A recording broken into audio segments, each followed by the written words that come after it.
उत्तर प्रदेश के एक छोटे से गांव में जन्मी साक्षी मिश्रा बचपन से ही ईमानदार और न्यायप्रिय स्वभाव की थीं। उनका परिवार एक साधारण लेकिन आदर्शवादी पृष्ठभूमि से था। उनके माता पिता ने उन्हें हमेशा सिखाया कि सच्चाई और ईमानदारी से बढ़कर कुछ नहीं होता।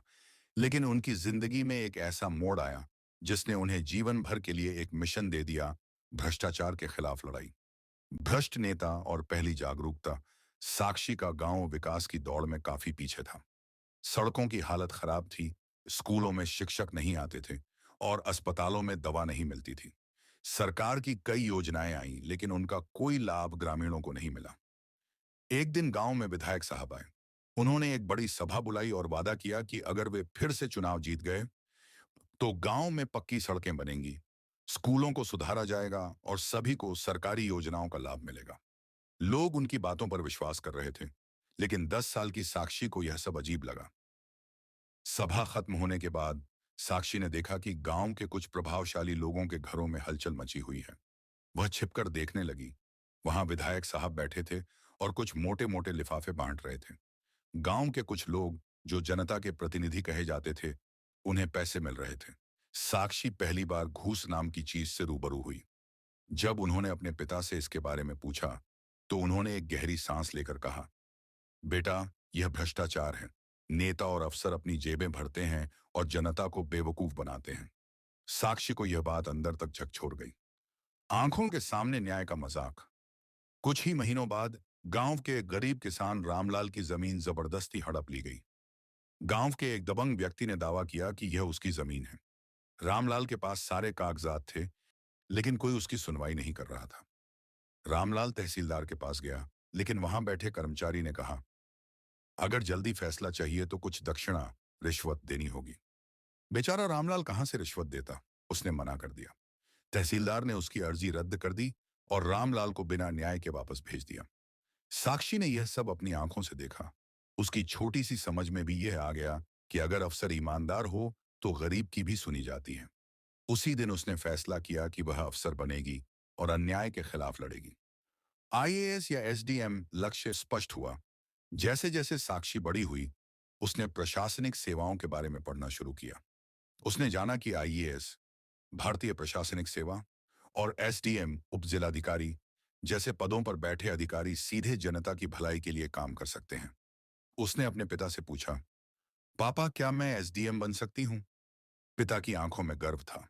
उन्होंने कहा, बिल्कुल, लेकिन इसके लिए मेहनत करनी होगी। यह रास्ता कठिन है, लेकिन अगर तुम सच में बदलाव लाना चाहती हो तो यह तुम्हारे लिए सबसे अच्छा रास्ता है। संघर्ष और सफलता।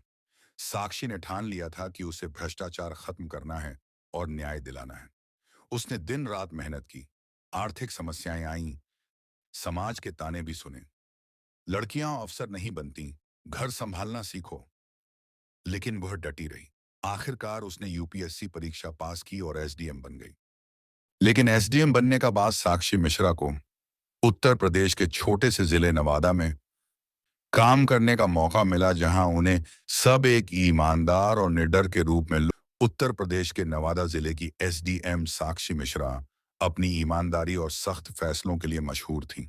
उन्होंने अपनी पोस्टिंग के बाद से ही जिले में फैले भ्रष्टाचार, अवैध कब्जे और घूसखोरी के खिलाफ सख्त कदम उठाए थे।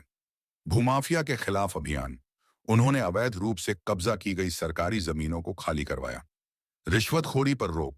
आरटीओ दफ्तर, तहसील और नगर निगम में घूसखोरी के कई मामलों पर छापेमारी की। अवैध खनन पर शिकंजा। जिले में चल रहे अवैध रेत और कोयला खनन के धंधे पर कड़ी कार्रवाई की। इन फैसलों से जहां जनता में उनका सम्मान बढ़ा, वहीं भ्रष्ट अधिकारियों और माफियाओं के बीच वे अड़चन बन गईं। भ्रष्ट तंत्र की नाराजगी और साजिश। साक्षी मिश्रा की कड़ी कार्रवाई से जिले के कई भ्रष्ट अधिकारी और राजनेता नाराज थे।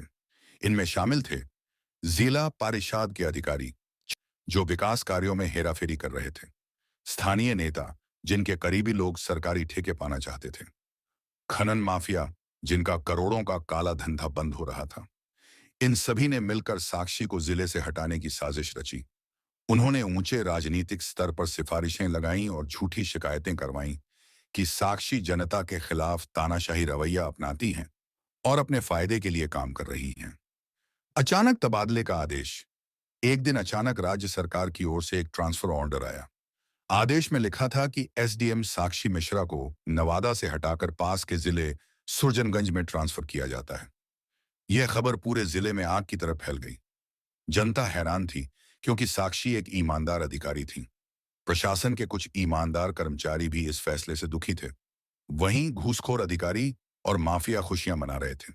साक्षी खुद इस फैसले से चौंक गई। उन्होंने तबादले की वजह जानने के लिए राज्य सरकार को पत्र लिखा, लेकिन कोई ठोस जवाब नहीं मिला। जाने से पहले आखिरी मास्टर स्ट्रोक। तबादले के आदेश के बावजूद साक्षी ने एक आखिरी मास्टर स्ट्रोक खेला। उन्होंने जिले के सभी सरकारी परियोजनाओं की फाइलों की फोटोकॉपी करवाई। भ्रष्टाचार से जुड़ी सारी जानकारियां गुप्त रूप से अपने पास सुरक्षित रख ली। जाते जाते नवादा जिले के नए एसडीएम को एक रिपोर्ट सौंपी। इसमें घोटालों की पूरी लिस्ट थी।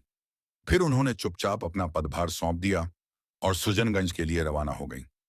नवादा से विदाई जनता का समर्थन। जब साक्षी नवादा से रवाना होने लगी, तो सैकड़ों लोग तहसील कार्यालय के बाहर जमा हो गए। कई लोग नारे लगा रहे थे, एसडीएम साहिबा को वापस लाओ। कुछ व्यापारी और सामाजिक कार्यकर्ता उनके समर्थन में धरने पर बैठ गए। महिलाओं ने उन्हें फूलों की माला पहनाई और विदाई दी। साक्षी भावुक हो गई, लेकिन वे जानती थीं कि एक अधिकारी के लिए स्थान से ज्यादा महत्वपूर्ण होता है कर्तव्य और ईमानदारी। मैं जहां भी जाऊं, सच्चाई के लिए लड़ाई जारी रखूंगी। यह कहकर उन्होंने अपनी सरकारी गाड़ी में बैठकर सुरजनगंज के लिए प्रस्थान किया। नवादा जिले में साक्षी मिश्रा की ईमानदार छवि। नवादा से तबादले के बाद एसडीएम साक्षी मिश्रा ने उत्तर प्रदेश के सुरजनगंज जिले में कार्यभार संभाल लिया। यह जिला देखने में तो शांत था, लेकिन प्रशासन में गहरे तक भ्रष्टाचार की जड़ें फैली हुई थीं। पहली ही मीटिंग में उन्हें एक अनजाने डर और हिचकिचाहट का सामना करना पड़ा। अधीनस्थ कर्मचारी ढंग से काम नहीं कर रहे थे। सरकारी योजनाओं से जुड़े अधिकारी अनमने ढंग से जवाब दे रहे थे। जब उन्होंने पिछली विकास परियोजनाओं की रिपोर्ट मांगी, तो कोई भी संतोषजनक जवाब नहीं मिला। साक्षी समझ गई कि सुरजनगंज में गड़बड़ बहुत गहरी है। विकास कार्यों में हेरफेर। जिले में सरकार की कई योजनाएं चल रही थीं, लेकिन जमीनी स्तर पर कोई काम सही तरीके से नहीं हुआ था। सड़क निर्माण घोटाला। लाखों रुपए खर्च दिखाए गए थे, लेकिन सड़कें अब भी टूटी फूटी थीं। मनरेगा मजदूरी घोटाला। मजदूरों के नाम पर भुगतान किया गया था, लेकिन मजदूरों को पैसे मिले ही नहीं। पेयजल आपूर्ति घोटाला। सरकार की योजना के तहत ग्रामीण इलाकों में पाइपलाइन बिछाने के नाम पर करोड़ों रुपए निकाले गए, लेकिन कई गांवों में पानी की एक बूंद तक नहीं थी। इन सब का मतलब था कि सरकारी अधिकारी, ठेकेदार और नेता सब मिले हुए थे। एसडीएम को धमकियां मिलने लगीं। जांच शुरू करते ही साक्षी मिश्रा को धमकियां मिलनी शुरू हो गईं। एक गुमनाम चिट्ठी आई। मैडम, यहाँ के मामलों में ज्यादा दखल मत दीजिए, वरना आपके लिए अच्छा नहीं होगा। रात को सरकारी गाड़ी का पीछा किया गया। फोन पर धमकी भरे मैसेज आने लगे। आपका तबादला करवा देंगे, या कुछ और भी हो सकता है। साक्षी जानती थीं कि अगर डर गईं तो ये लोग और ताकतवर हो जाएंगे। रिश्वत का ऑफर, एसडीएम को खरीदने की कोशिश। एक दिन एक बड़ा ठेकेदार राजेश अग्रवाल साक्षी से मिलने आया। राजेश हंसते हुए, मैडम, मैं आपको समझाना चाहता हूं कि यह जिला कैसे चलता है। आप चाहें तो महीने का एक मोटा हिस्सा आपको भी मिल सकता है। बस हमें अपना काम करने दीजिए। साक्षी गंभीर लहजे में, मतलब आप मुझे घूस देने आए हैं? राजेश शांत होकर, इसमें बुरा क्या है मैडम? पिछले एसडीएम साहब को भी हिस्सा जाता था। आप चाहें तो 10 लाख महीने के ले सकती हैं। किसी को कुछ पता भी नहीं चलेगा। साक्षी ने उसी समय पुलिस बुलाकर राजेश को गिरफ्तार करवा दिया। यह खबर पूरे जिले में फैल गई और भ्रष्टाचारियों में खलबली मच गई। असली खेल, एसडीएम अजय प्रताप का नाम सामने आया। जांच के दौरान एक चौंकाने वाला नाम सामने आया, एसडीएम अजय प्रताप सिंह। वे सुरजनगंज के पहले एसडीएम थे और अब प्रमोशन पाकर राज्य सचिवालय में बैठे थे। जिले के ज्यादातर ठेकेदार उनके करीबी थे। उन्हें हटाने के बाद भी सिस्टम पर उनका पूरा नियंत्रण था। साक्षी समझ गई कि असली भ्रष्टाचारी वह है जो पर्दे के पीछे से सब चला रहा था। सुरजनगंज में साक्षी मिश्रा का सामना। सुरजनगंज में जब एसडीएम साक्षी मिश्रा को पता चला कि सरकारी योजनाओं में करोड़ों का भ्रष्टाचार हो रहा है, तो उन्होंने 3 महत्वपूर्ण कदम उठाने का फैसला किया। सबूत इकट्ठा करना, भ्रष्ट अफसरों और ठेकेदारों को बेनकाब करना, मुख्य साजिशकर्ता को रंगे हाथ पकड़ना। लेकिन समस्या यह थी कि सिस्टम में शामिल लोग बेहद चालाक थे। सरकारी रिकॉर्ड में सब कुछ सही दिखाया गया था। फर्जी कंपनियां ठेके लेकर पैसा निकाल चुकी थीं। सारे सबूत पहले ही मिटाए जा चुके थे। साक्षी को समझ में आ गया कि अगर सबको बेनकाब करना है तो कोई बड़ा कदम उठाना होगा। गुप्त जांच की शुरुआत, सरकारी फाइलों की जांच। साक्षी ने पिछले 3 सालों की सभी विकास परियोजनाओं की फाइलें मंगवाई। कई ठेकेदारों को बार बार ठेके मिले थे, लेकिन जमीनी स्तर पर कोई काम नहीं हुआ था। मनरेगा योजना में मजदूरों के नाम पर पैसे निकाले गए थे, लेकिन मजदूरों को पैसे मिले ही नहीं। पंचायतों को दी गई राशि का 90% हिस्सा कागजों पर ही खर्च हो गया था। सरकारी कर्मचारियों की निगरानी। साक्षी ने अपने विश्वास पात्र अधिकारियों की एक अलग टीम बनाई, जिसे भ्रष्ट कर्मचारियों की गतिविधियों पर नजर रखने का काम सौंपा गया। तहसीलदार, ब्लॉक अधिकारी और इंजीनियरों की कॉल रिकॉर्डिंग का विश्लेषण किया गया। बैंकों से ट्रांजैक्शन डिटेल निकाली गई। पता चला कि घूस लेने वाले अधिकारी नकद लेन देन करते थे ताकि सबूत न बचे। फर्जी ठेकेदार बनाकर जाल बिछाया। सबूत पुख्ता करने के लिए साक्षी ने एक ईमानदार पुलिस अधिकारी रवि वर्मा को फर्जी ठेकेदार बनाकर भ्रष्टाचारियों के जाल में फंसाने का फैसला किया। फर्जी ठेकेदार की एंट्री, असली खेल शुरू। रवि वर्मा नाम के इस फर्जी ठेकेदार ने एसडीएम के नाम से पहचाने जाने वाले बड़े ठेकेदारों से संपर्क किया।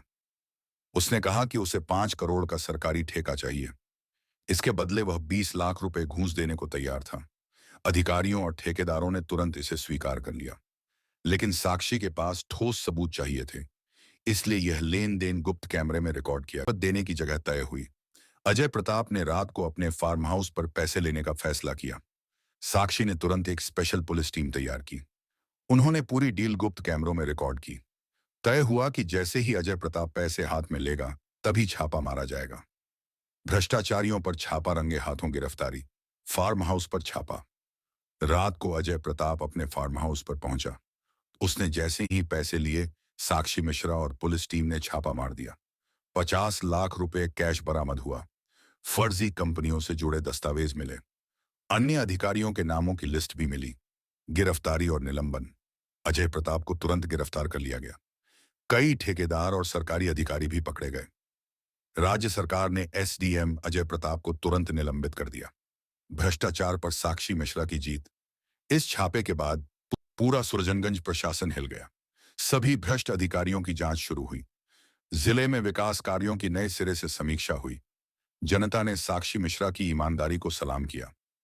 सुरजनगंज में भ्रष्टाचार का भंडाफोड़ करने के बाद एसडीएम साक्षी मिश्रा पूरे राज्य में चर्चा का विषय बन गई। उनकी बहादुरी की खबरें अखबारों, टीवी चैनलों और सोशल मीडिया पर वायरल हो गईं। आम जनता में उनका सम्मान और बढ़ गया। भ्रष्ट अधिकारियों और नेताओं में खलबली मच गई।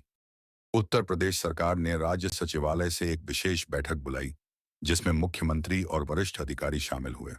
बैठक में सुरजनगंज में हुई भ्रष्टाचार विरोधी कार्रवाई की समीक्षा की गई और तय किया गया कि एसडीएम साक्षी मिश्रा को उनके साहसिक कार्य के लिए विशेष रूप से सम्मानित किया जाए।